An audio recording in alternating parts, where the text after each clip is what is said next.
Inside Michigan Football is presented by Meyer. As Coach Harbaugh says, this counts as 2 wins. One for us and one for us again because they lost, you know what I'm saying? So, that's 2 wins for us. Okay, so 2 wins, I guess win 993 and 994 in Michigan history. It's the first time I've seen 2 wins in one day, but we'll take whatever we can get. Wolverines win on Saturday over Rutgers in the Big Ten opener, 31-7. Welcome to another edition of Inside Michigan Football. Doug Karsch, John Jansen, and let's go right to the first half highlights and right to Jansen Vision. Huge play early in the game, and Rutgers struck first. And this is probably the first time, and hopefully the only time, we use Jansen Vision on a play that we hope to do better on. I'm going to highlight a couple of things right here, and I want you to see Mikey Samerstill. Keep an eye on him. You got Braden McGregor, who's going to drop into coverage. Mikey Samerstill is going to have a little slip, but then you're going to see a missile come in from here. That's Rod Moore, and when everything operates correctly, this should be about a 4-yard gain. When it doesn't, the risk and the results are, you got Braden McGregor, Mikey Samerstill, slip, and Rod Moore comes in there, and at that point, there's nothing you can do. The best thing about this play is no single guy stopped in the hustle of this play, but the other thing is it really ignited this team, and the response was tremendous. Specifically defensively. In fact, after Michigan's offense went 3 and out, Rutgers got the ball back, inside handoff here, and Derek Moore comes up with a TFL. Derek Moore is one of those guys. We haven't seen a lot of numbers from Derek Moore in terms of sacks, but his ability to either get inside or around offensive tackles with that first step is really impressive. Blake Corum on Michigan's ensuing possession, weaving through. This is vintage Blake Corum. He fell just shy of 100 yards today.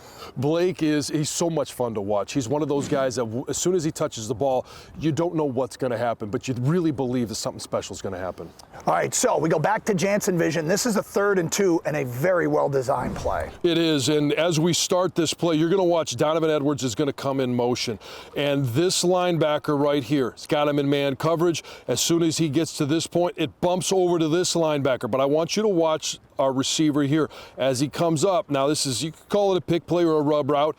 He's going to rub off on this linebacker, and there is absolutely, there's the rub coming up right here, running off these guys. There's nobody out here for Donovan Edwards. He's going to be completely wide open. It was a well-designed, well-executed play, and Donovan Edwards, I love the ball in his hands in the open field. All right, the Wolverines, next play, they go a little trickery with a reverse flea flicker, and JJ finds Colston Loveland. Yeah, and I mean, I talk about having the ball in the hands of Donovan Edwards in the open field, Blake Corum in the open field. Colston Loveland is one of those guys that can do a lot with it as well. And both of those plays, back-to-back plays, there is nobody within 20 yards of either receiver. That sets up a Blake Corum 2-yard touchdown run. Michigan tied the game at 7. Rutgers' next possession. Here's a 3rd and 3, and Kenneth Grant blows it up. You talk to Mike Elston and Jesse Minter, and they talk about being violent at the point of attack. Kenneth Grant is violent at the point of attack. That led to a missed field goal for Rutgers, so 7-7, and Michigan again goes back to Donovan Edwards. First an 8-yard run, and then an 8-yard pass. The ability to utilize him in different ways. We talked about this over the last couple of weeks. We got to find a way to get Donovan Edwards more involved in the offense, and today was the answer. We saw this look a couple of times from Michigan on Saturday. JJ on a 3rd and 3, quarterback keeper, little sleight of hand, fooled us upstairs. He did. He fooled us a couple of times during the game, but it's nice to be able to see this work to Michigan's benefit. It's also nice, as Jim Harbaugh mentioned after the game, to be able to get out of bounds without getting hit. Led to a missed field goal, unfortunately, for Michigan. Here's a 3rd and 1, Kyle Monungai, outstanding running back for Rutgers. Chris Jenkins leading the swarm, forcing a punt. Yeah, Chris Jenkins, and hey, with Mason Graham out, it was going to have to be a couple of guys step up. Chris Jenkins was one of them. We talked about Kenny G as another guy. Both of those guys did a tremendous job inside stopping the run. All right, after the punt, Michigan looking at a 3rd and 9. We go back to Jansen Vision. Yeah, and on this one here, this one is Roman Wilson. And what I want to show, because as Roman Wilson lines up out here, he's going to come in motion, and it's all about timing and spacing. We talk about timing and spacing. Here's a great example. You've got a guy that's coming in motion. The ball is snapped right before he gets to the other back receiver, and he comes in front. Now I want you to watch him as he drives up, creates some separation. The stair step that we heard Jason, our number 8, talk about a little bit today, but he puts his foot in the ground. He's going to drive up. This is the guy that's covering him, creates some separation, and then he gives a great target to JJ running across the field. And these two guys are operating at a high level right now. The ball is right where it needs to be so that Roman Wilson can catch it, do something with it. And it was a really well run, executed play. All right, JJ then scrambles for 22 yards. The field opened up for it, and he took advantage of it. The decision making. This one, it looks like it's an easy decision. There's a lot of things going on out there, but if you see a completely open field, you take it, and it's a great job by JJ. 4th and 1, Blake Corum moved the chains, gets a first down here, and that sets up this. It's a 3rd and 7, and this is a freshman wide receiver against a junior defensive back. There's hand fighting, there's defensive pass interference, but Samaj Morgan pulls down the touchdown. You want to talk about building trust, and we're looking for that 3rd, 4th receiver that JJ can build trust in. Samaj Morgan is doing that. When you can fight for a ball in the end zone, yeah, you know you're going to get pass interference. Builds trust with your quarterback, builds trust with your offensive coordinator, your head coach, your quarterback coach. All of those different things were accomplished in that one play. So that gave Michigan a 14-7 lead at the half, and the Wolverines had the ball coming out of the locker room to start the second half. We'll have second half highlights when we continue here on Inside Michigan Football. He's going to fire it towards Samaj Morgan in the end zone. It goes up and gets him, touchdown. I was real happy, but I ain't want to display it out, so I wouldn't get no excessive celebration penalty. But, I was fired up on the inside. For real, I was fired up. Inside Michigan Football is brought to you by Meijer, presenting sponsor of the 2023 Michigan football season and proud supporter of thousands of local sports teams across the Midwest. Michigan led 14-7 at the half against Rutgers at the Big House Saturday. Coming out in the second half, you always want to put together a scoring drive, and Michigan did. Yeah, it's about setting the tone in the second half. Last week, we saw the defense set the tone. The offense had that opportunity. We talked about it. You've got to be able to come out and get points. Love to get a touchdown, but a field goal is just as good to be able to go up 2 scores. And a Blake Corum pair of runs got Michigan going. And then the Wolverines on 4th and 1, it's J.J. McCarthy, and again, the sleight of hand. This is a great weapon, and it's a great threat because it will open things up. If you have to account for the quarterback being able to roll out and pick up the first down, now a defense has to account. They have to send resources out there, and it's going to open things up for that rush game, whether it's 4th and 1 or 3rd and short. Now here on a 2nd and 14, J.J. just lets a laser go over the middle of Roman Wilson. Yeah, and again, it's hitting a guy in position where you're going to protect your receiver. And Roman Wilson does a great job of getting off the ball quickly, finding a little bit of space in the secondary, settling down to be able to catch this ball. Then Blake Corum doing Blake Corum things. This is an 11-yard run to get Michigan into field goal range. Making guys miss, running through tackles, carrying guys for extra yardage. That's exactly who Blake Corum is. James Turner good from 46 yards out, and Michigan led it 17-7. All right, let's go to Rutgers' next possession, and we go back to Jansen vision as the Wolverines defense. What is the term Jalen Harrell used with you this week? They sauce it up with different looks up front? Sauce it up quite a bit, and on this one, you're going to watch the linebacker come to the line of scrimmage, and all of the defensive line is going to slant to the defense's right. It's going to draw the attention of the entire offensive line along with this wing tight end. And when that happens, all right, everybody's lined up. You bring Mikey Sanders still off the edge, and they've done a great job of getting him free on the quarterback. And the result of this one is it's not a hit on the quarterback. It's a great decision by Mike to not hit the quarterback, but the ball is basically thrown in the middle of nowhere. It falls harmlessly, and Michigan is able to get off the field. So this, a 4th and 2, Rutgers goes for it And huge play here by the Michigan defense. Great play, and I love as this play develops, you've got Will Johnson over here. He knows exactly what's coming. I talked about this earlier in the broadcast, but he tells that receiver what he's supposed to do. And I want you to watch the slot receiver. He's going to come out and try and block because it's going to be a little wide receiver screen. They're going to bring him back here. He's going to catch the ball. And Will Johnson does a great job of stepping inside of that block. He beats it right here, but then there's Mikey Sanders still, and he's just hoping for something good to happen, and something good does happen. Look what I found. He does a great job of staying on his feet, and here's what I like. I want to show you this. Who is this? It's Kenny G leading both smokestacks rolling, the big diesel, boom! Oh, man, it's so much fun to talk about those guys getting out in front and having some fun. Mikey Sanders with a huge play. Rutgers, that was their only snap in the Michigan red zone, and it led to a Michigan touchdown, and that really opened the game up 24-7. Here's J.J. McCarthy on a 3rd and 5, reaches the ball out. I know Coach Harbaugh doesn't want him to take hits, but he gets a first down here. You got to be very selective. Hey, if you can get out of bounds, we've seen 90-degree turns just to get out of bounds. That's great. He already picked up the first down. This one, hey, you need that extra little effort. You're going to take some hits. All right, same drive as third quarter turns to fourth. This is over the middle to Roman Wilson, who gets a first down. Well, Roman Wilson, not a lot of targets today. I think it was 5 targets, 3 catches, but every single catch was very productive. And then this, down the seam to Colston Loveland. There's a reason why they think he might be the best tight end in the country. What a catch. I was on the elevator on the way down with the coaches that were up in the booth, and each one of them, when I mentioned, hey, how about that catch that Colston Loveland, they all erupted with their reaction in the moment. When you have an athlete that can make that type of catch, that's why JJ is able to take a few chances here, calculated chances, let's call them. Here's JJ running around left end, and Michigan is knocking on the door. And then I like this play. A.J. Barner with some tough running to get the first down. It looked like he caught the ball right at the line to gain, but then was able to fight forward. A.J. Barner is going to be a sneaky, really nice addition to this offense. And that sets up Blake Corum, his 8th touchdown run of the season from 5 yards out, and Michigan led it 31-7.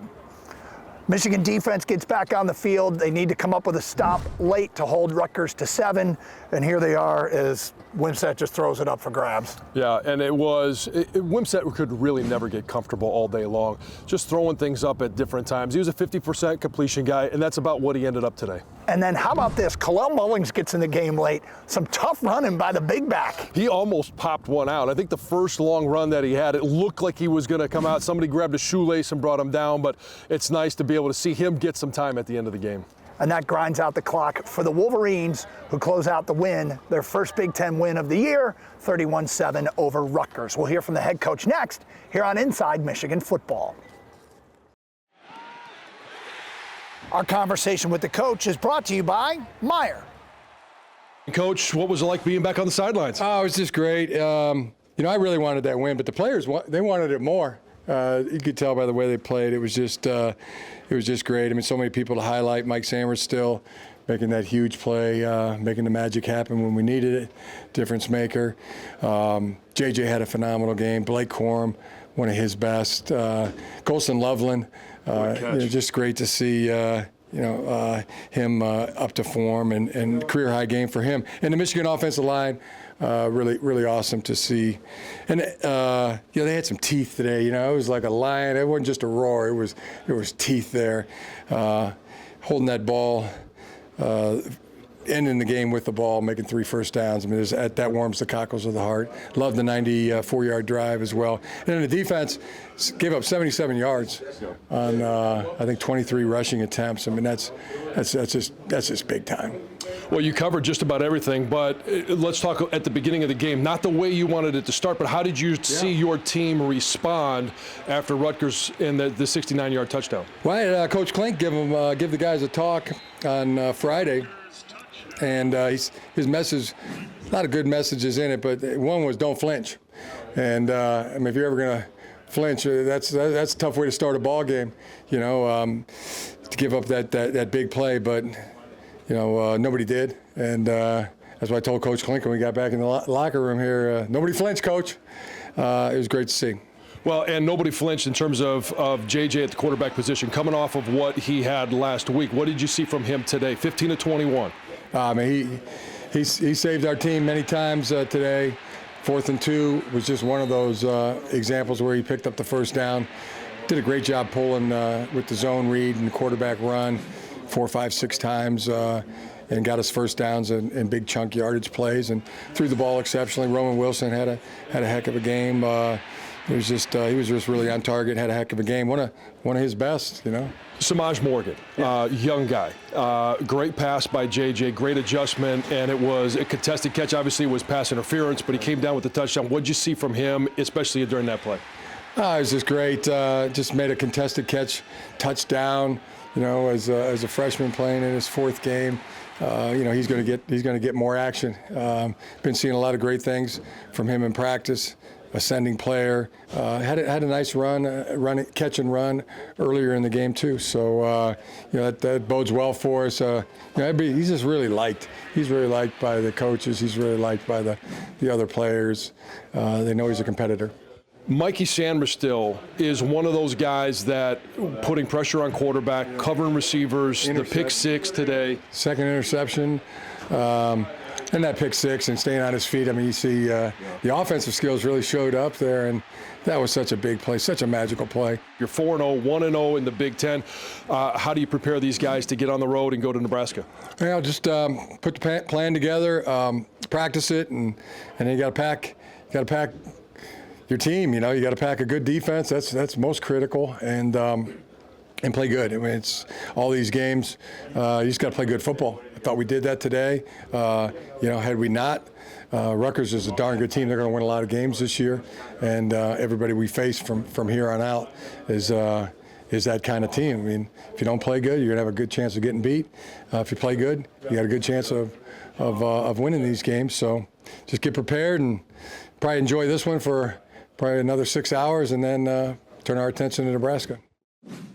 Nebraska is a great road trip for fans who've made it out there, and I feel like Michigan's run game just gets a little bit better and a little bit better each week. Well, you want to see them improve every single week, whether it's the run offense, pass offense. You want to see efficiency, and I think it was 201 yards on the ground, 214 through the air. It's a balanced offense, and Jim Harbaugh right now is about as happy as we've ever seen Jim Harbaugh. He's very comfortable, and I think he's really excited. He knows what he has in this team and the potential it has. All right, Ken Gursky, talk to the Wolverines. We'll have that next here on Inside Michigan Football.